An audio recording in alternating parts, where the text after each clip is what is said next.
electric pen or Dermastamp? I tried each of these microneedling tools on one half of my face to compare the results after 2 months. I want to know, which one is better? Cheaper? Easier to use? Let's investigate. This video is sponsored by ZIIP Halo. Hey guys, it's Robin and welcome to the Science of Self-Care, where we fall in love with the practice of taking care of ourselves so we can live better, longer. I am very excited for this video and also a little bit nervous. I have seen so many dermatologists say they are dead set against people using electric microneedling pens at home, which is one reason why I have always avoided it and actually how I got into manual dermastamping, because I felt like it was a little bit of a safer, less intense way to still stimulate collagen production in the skin at home. But still, I see so many people posting online that they absolutely love electric microneedling. I also got a lot of questions and comments from you guys asking me to compare these two things.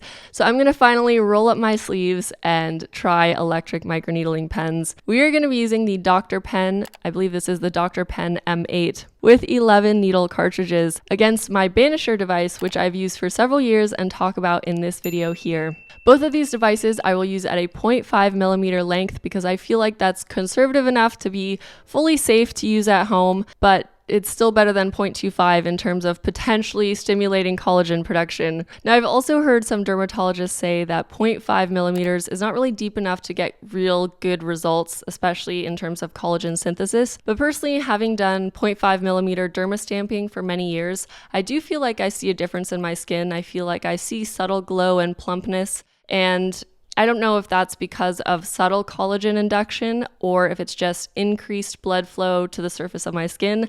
But whatever's happening, there is something subtly positive happening for me, which is why I continue to dermastamp once a month. The big question for me is it worth it to switch to an electric microneedling pen? And that's what we're going to be addressing here. I'm going to be doing half of my face with an electric microneedling pen and the other half of my face with a manual dermastamp. And we're going to see if there's a difference, because if there's not a big difference, I'll probably stick with my manual dermastamp, which feels a little bit safer, more controlled. Another thing to note is that neither of these devices is FDA cleared for at-home use. So I feel like I have to say, talk to your dermatologist. I'm not a dermatologist and this is not medical advice. I'm just running this little experiment on myself and I'm going to do my best to do this in a very safe, hygienic way at home. We'll break down the cost and everything later in this video. If you're interested to see which of these devices wins out after 2 months of testing, then keep watching. So in this video, I'm going to be doing 2 rounds of dermastamping and electric microneedling, each 4 weeks apart. So that's about 2 months worth of sessions. I have already gone into dermastamping in depth in this video, but I do want to mention some best practices for electric microneedling in this video. So firstly, you want to make sure your station is completely sanitized and you're working with a clean area. I have this sanitary mat placed here. Also want to make sure that your hands are always clean. You can also use gloves. I personally like to use my bare hands because I feel like I can continue to sanitize them very easily, whereas gloves, I don't know, they get in the way. And so I like the idea of using my hands and just making sure they're squeaky clean. You also want to double cleanse your face before you do this. Now, some people recommend using an alcohol wipe. I don't love to use alcohol wipes on my face when it's not necessary because it can disrupt our skin's microbiome. And I've found that just doing a really solid double cleanse is okay for my skin, especially at 0.5 millimeters, which is not going super duper deep. So I don't typically rub my whole face in alcohol, but that is considered a best practice. I do want to mention that I don't typically do it though, just because I have had skin barrier issues in the past. So I'm very careful not to add too much alcohol on my face. Okay, once your skin is completely cleansed, now let's get into the fun part, the actual dermastamping and microneedling. Round 1. So I decided to do dermastamping first because I feel very comfortable with it. So after dermastamping the left side of my face in my usual way, again, all the details are in this video, I finished it off with a zinc oxide mask, and then I was ready to move on to my pen. For the first round, I was so nervous to use this pen that I actually forgot to take the cover off of the cartridge. So I started using it and I thought, wait, this doesn't really hurt at all. But once I realized that it still had the cover on, I took it off and I could definitely feel it. So I started with the dotting method, basically stamping it into my skin the way I would use a Dermastamp. And I wanted to try this because even though these pens are designed to glide across the skin, you typically need some sort of lubricating serum to use them in that way. And because I have really sensitive skin, I didn't want to use any serums for this first round. I just wanted to try this pen on clean, dry skin. And so that's how I ended up stamping it. It actually hurt more than the Dermastamp side. Using the stamping method, I kept the pen on level 1 and essentially made a grid pattern across my skin. Afterwards, I didn't notice a huge difference between the two sides, except that I had one tiny pinpoint bleeding spot on the pen side. And in a clinical setting, pinpoint bleeding may be something that a practitioner is looking for. But at home, I really don't think it's a good idea to chase bleeding. If you're going deep enough to bleed, you may also be increasing your risk of irritation, infection. So just be aware that bleeding is not the intention. I also noticed that the pen side of my face had a slightly bumpy texture from days 3 to 5 of healing, and I couldn't really see the bumps, but I could really feel them. Other than that, I'm not sure that I noticed a major difference. So even though electric microneedling is completely new to me, one device that is not new to me that I am so in love with is the ZIIP Halo. The ZIIP Halo is a low-level energy device that delivers electricity to your skin in specific waveforms that can treat different skin issues. ZIIP has just launched their ZIIP Halo 2.0, which is a completely revamped version of their original device. It now delivers waveforms that are more accurate, which is going to help maximize your results. And this device can adjust the waveforms based on polarity, positive or negative, based on the waveform shape, and based on intensity. And using these different characteristics, the device creates a special facial treatment that targets a specific skin concern. So whether you want to do some facial healing or whether you want to do something that's really lifting and contouring, this device has 17 unique different treatments in the app that you can select from. It also comes with 3 conductive gels that double as skincare. My favorite way to use this device, which I do every single morning, is use it on my lips. It gives me a plump, lifted look without having to use any lip fillers. I'm personally not a fan of lip fillers, but I still want my lips to look plump and juicy and lifted. So I really love using this device every morning. I wanted to show you a before and after. I took 5 days off of using it to create this before. Now this before isn't even a real before because I've been using this device for 1.5 years and those results are already lingering.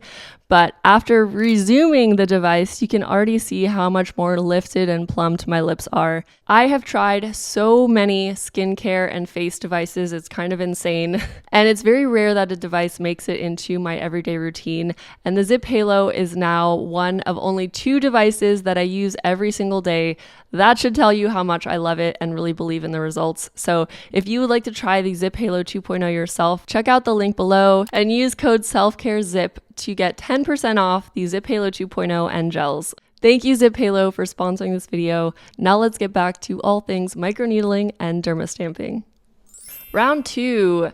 Now for the second round, I wanted to try the pen as it's intended with a lubricant gliding it across the face. So I decided to mix hypochlorous acid and pure glycerin as my sensitive skin safe serum. Sometimes hyaluronic acid can actually irritate my skin a bit, and because microneedling creates tiny channels in the skin, I really want to make sure that I'm only using products that feel soothing and gentle for me. And to keep this comparison even, I applied the hypochlorous acid and glycerin mixture to both sides of my face. That's why I look so shiny.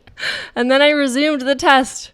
This time around, I feel so much more confident and I actually found it less painful to glide the pen than to stamp it. I used speed 3 so that it could move a bit faster, and I tried to work in a grid pattern again, doing about 2 to 3 passes per area. I also tried some swirling motions, which feels nice in the hand, but maybe it's a little bit harder to keep track of exactly where you've been. On the more delicate areas, I adjusted the needle length on the pen to 0.25 millimeters and then used a lighter hand with the Dermastamp. My Dermastamp does come with a 0.25 millimeter head, but I honestly am too lazy to switch heads in the middle of doing a facial. So this is actually a huge advantage of the electric pen. It is so much easier to change the needle depth as you go. And honestly, the pen has been growing on me. Afterwards, I applied the Elastin Skin Nectar for post-procedure skin, and then once again, I did my zinc face mask. Typically, I would do microneedling at night and then sleep with this mask on, but I wanted to film during the day for better lighting, so I kept the mask on and went to Pilates looking completely cuckoo. The following day, my skin was super duper soft from the glycerin and the hypochlorous acid mix, and I'm definitely going to continue using this combination in the future. I really love the result of that. Also, there was no bumpy texture this time around, so the glycerin mixture and or the gliding method seemed to have completely resolved that. For the rest, I am not sure if I notice a huge difference between the two sides, but I do continue to feel like my skin looks glowier after these treatments. Okay, so looking at this footage, I know there are going to be people who say, there's no difference from the start. But I just want to reiterate that I have been dermastamping for many years, so this isn't a classic before and after situation. It's more of a question of, is there a difference between the two sides with this change in tools? And so far I would say no, but I think it's a little early to tell. All right, what about cost? Both of these devices have starter kits that retail for around $130, so the initial investment is basically the same. However, over time, the costs start to differ a bit. The pen uses single-use cartridges, whereas the Dermastamp heads can be reused several times. According to the directions, the Banisher 3.0 replacement heads can be used about 8 times, and since each replacement head costs around $20, that works out to about $250 per use. And then for the Dr. Pen, I was able to get a pack of 20 replacement 11-pin cartridges for around $26, which works out to about $1.30 per use. So surprisingly, even though I assumed the pen would be more expensive over time because the cartridges are single use, it actually comes out cheaper per treatment than the Dermastamp replacement heads, assuming that you're buying cartridges at a similar price point. It is wasteful though, discarding a single-use piece of plastic every session, so that is something to consider. But all in all, I am actually surprised by how I feel. To be honest, the pen has grown on me a lot, and after getting more familiar with it, it's actually very easy to use and not as intimidating as I imagined. So I'm excited to keep experimenting with this pen.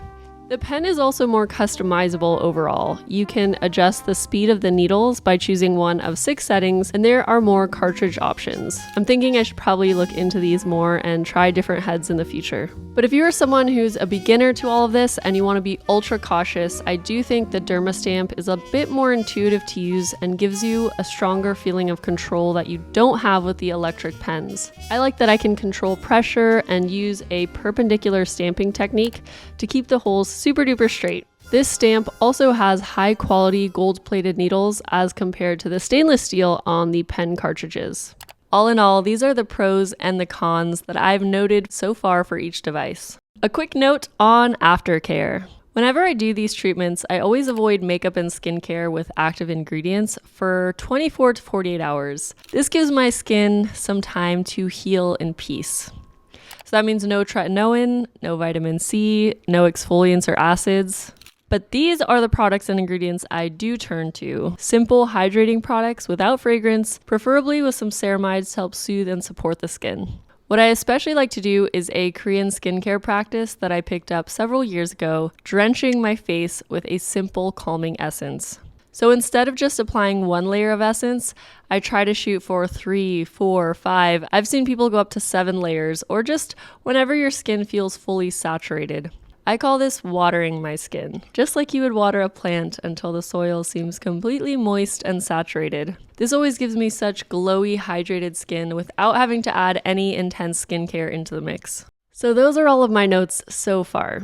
If you guys want me to continue this for 6 months and make another update, let me know in the comments below, and let me know if you want me to address any specific things over the course of the 6 months. Typically, I complete these challenges on my own and then I report back to you guys, but I wanted to test doing a challenge alongside you guys. So I've done 2 months. If I do 4 more months, are there any things you want me to specifically pay attention to? Are there any things you want me to test? Let me know down below, and also please share your personal experiences with either or both of these devices. I love learning from you guys, and I know you guys learn a lot from each other. Thank you guys so much for watching, and I look forward to seeing you next time.